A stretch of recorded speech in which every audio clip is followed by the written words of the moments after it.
Welcome back to the second sutra of chapter 2, Sādhana Pāda. All right, we'll jump right in. I am going to chant this so that you can hear it and read along with what you see on the screen there, the transliterated form of this sutra. You ready? Samādhi bhavanartaha klesha tanu karanatascha. Awesome. That's it. That is it. Now, if you have not already, go ahead and download that book, or you can just write this all out by hand. It's up to you, but I wanted you to have access to a book just in case you find it helpful. But we're going to move to the next screen, and I want you to take a moment to go ahead and write down these sutras, okay? So take a moment and write those down. Remember, these are the demarcations that indicate to us whether it's a high note, a middle reference note, or a low note. Now we can see in this sutra that we do not have any high notes. It's all low. Okay, and I'm going to chant it again so that you can hear my voice and how it fluctuates between middle, high, and low based on the marks that you see on the screen there, the sutras. Right? And those sutras have special names. I won't go into that now because I share that with you on another video. But for, if you know what the word sutra is, that's good enough for now. Okay, but listen and look along to see where the voice fluctuates with these demarcations. Okay. Samādhi bhavanartaha klesha tanu karanatascha. Okay, can you see that? If you want to, you can go ahead and also pause the video and practice, or you can rewind it, play me again, and then repeat after me. Whatever works best for you, you choose. Okay, I'm going to move to the next slide where you can see just the sutras, right, with no red marks pointing to where the sutras are. I just wanted to really show you where they were so you wouldn't miss any, okay, so that you have good notes to practice by.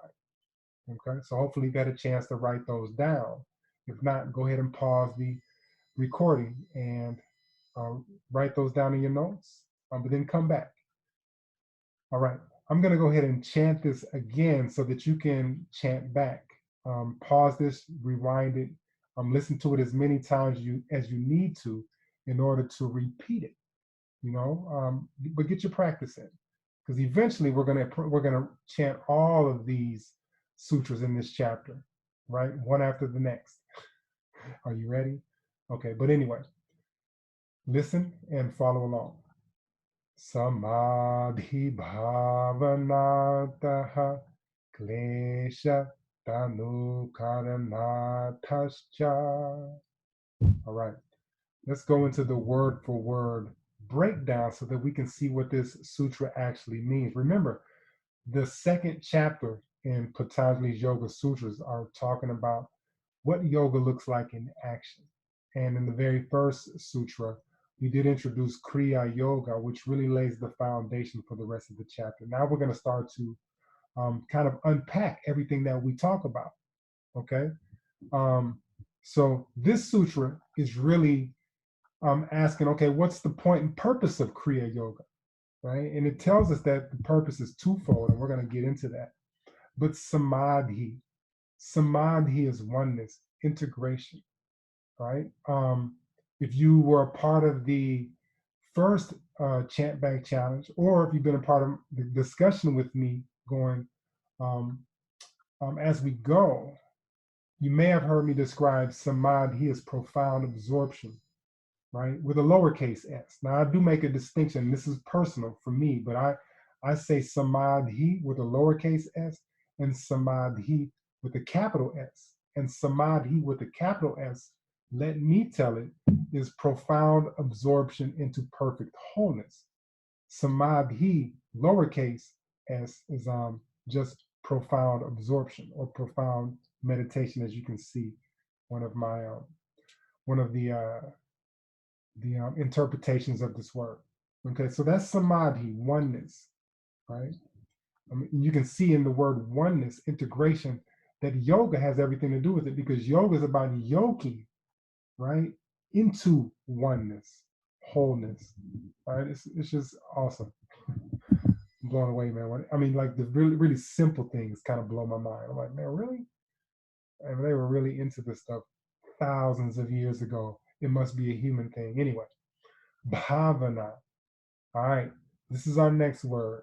Bhavana um, is, it means dwelling upon it in mind, like projecting an attitude based on like this imagery or this thought that we're holding so strongly to in our mind, right? Bhavana, we know that we focus on something, if we visualize it enough, that we will become that thing. So bhavana has to do with that, realizing, becoming, for bringing something about. We know that which he does most, he does best, and what we think about, we bring about. We know all this stuff, right? Yeah, so that's bhavana. And you might be in conversation with other folks and hear a lot of descriptions of this word, but they'll all be talking about the same thing, right? And bhavana, we want to focus on something that allows us to bring the most um, beneficial attitude to whatever circumstance or situation we might be faced with. Bhavana. Artha. I love this word because it means meaning or purpose. And I know my wife, she's into art, like in the way that a lot of us think about it. And I'm like, man, this is really what it's all about. Like the purpose of life, art. Life is an art form, right? The way we live and the way we navigate through every moment of every day, no matter what the environment is, how do we show up? And that's based on our imagination, which is creativity, art, artha.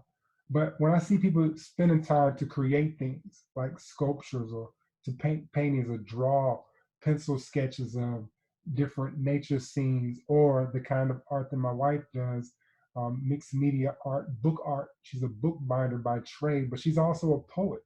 And the things that I see her do with words are really beautiful. But she creates the book, and then she also creates these narratives to fill the pages of the book. And sometimes those narratives are in words, like we're used to seeing them with alphabet letters, or in images. And I'm like, man, it's such a beautiful thing, but that's the purpose of life, right? Artha. I love that. I love that. All right. Klesha. Now, this is what I like about language, phonetics. If we listen to the words, a lot of times we can hear what the word actually means without being a native of that language. We don't have to know how to speak Sanskrit to hear the word clash in klesha, right? And when things clash, there is conflict, there is affliction, okay?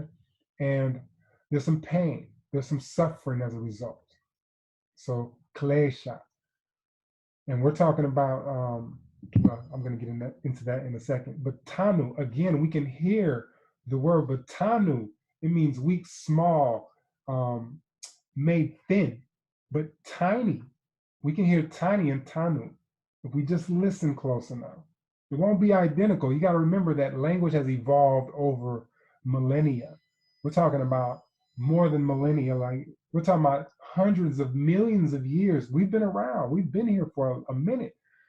The science and the history that we're taught and told is not accurate, y'all. We've been here for a long time. Yeah, anyway, I digress.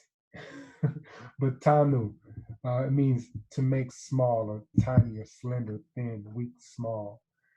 Karana means making, right? So, an artha, again, meaning purpose, and the ch ending right there, it means both of these.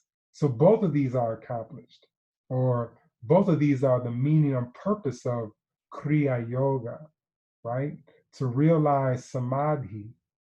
Not that we'll realize it instantly, because remember, it's a practice, but this is the work that's required in order for us to realize samadhi. We have to make yoga our action, and it has to fit those three criteria covered in Yoga Sutra 2.1.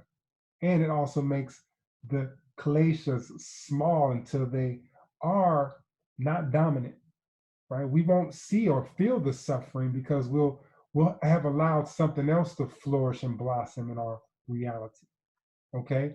But a lot of times right now, people are focused on the pain, the suffering. Why? Because we feel it. We feel the kleshas, right? And the kleshas distract us and they cause us to recognize the cause of our suffering, or at least the symptoms, right? How those things show up symptomatically. We don't really look at the root cause, because if we did, then we wouldn't have these issues that we have with health or with relationships, or you name it. Attention. What do I see in the school system? I mean, kids are more and more being diagnosed with this, that, or the other. A lot of times it's attention deficit or hyperactive disorder.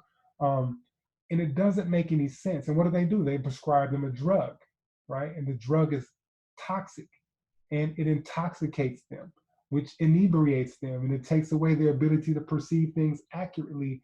And it just becomes this never ending cycle because we're always addressing the symptoms instead of getting to the cause, right? The root cause of the inability to pay attention or focus is not spending time to pay attention and focus. So let's do that more so that we can actually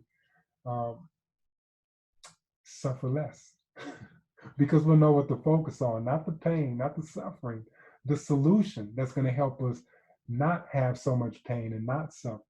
Okay, so the overall interpretation, or at least an overall interpretation of the sutra, says that the purpose of doing yoga, which is action, is twofold. Number one, for realizing samadhi, and two, for making the kleshas tiny. That's my definition. But again, if you have the, if you downloaded the workbook, in the workbook, I share with you 7 other interpretations from authors like Iyengar. Some people in the yoga world might be familiar with Iyengar, or TKV Desikachar. These are really prominent people in the yoga world and are like, I don't know, a major part of how yoga moved to the West and spread and became so well known. Right? Now we just have to get into the study of what yoga really is, so that people don't get the wrong ideas thinking that it's the stuff that people do on the mat. It's not that. I mean, that's a part of it, but that's not yoga. Anyway, that's Sutra 2.2. I hope that you are enjoying this experience so far and learning a lot. Remember, if you want me to give you some feedback on your chanting, then I need to see and hear you chant, right? So preferably you can send me a video, and the video can be sent back to me in email form, or you can DM me in Instagram and just quickly record yourself chanting a sutra, Sutra 2.1 or 2.2. Or if video recording yourself is not something that you prefer to do, you can also audio record it, and I'll listen to it. But it really does help to see what people are doing with their mouth in pronouncing certain words, right? I mean, there are so many different ways to pronounce very similar sounding sounds that it really does help. So if you can do a video, that's preferred, but I understand if audio is your preferred option. But anyway, that does it for Sutra 2.2. I hope you're learning a lot. I hope you're enjoying the process and the journey. In any event, give me some feedback. Let me know what's working for you and what's not working, and we'll try to find 2 things as we move forward. I love y'all. Have a fantastic day, and I will see you for Sutra 2.3 on the next video. Later.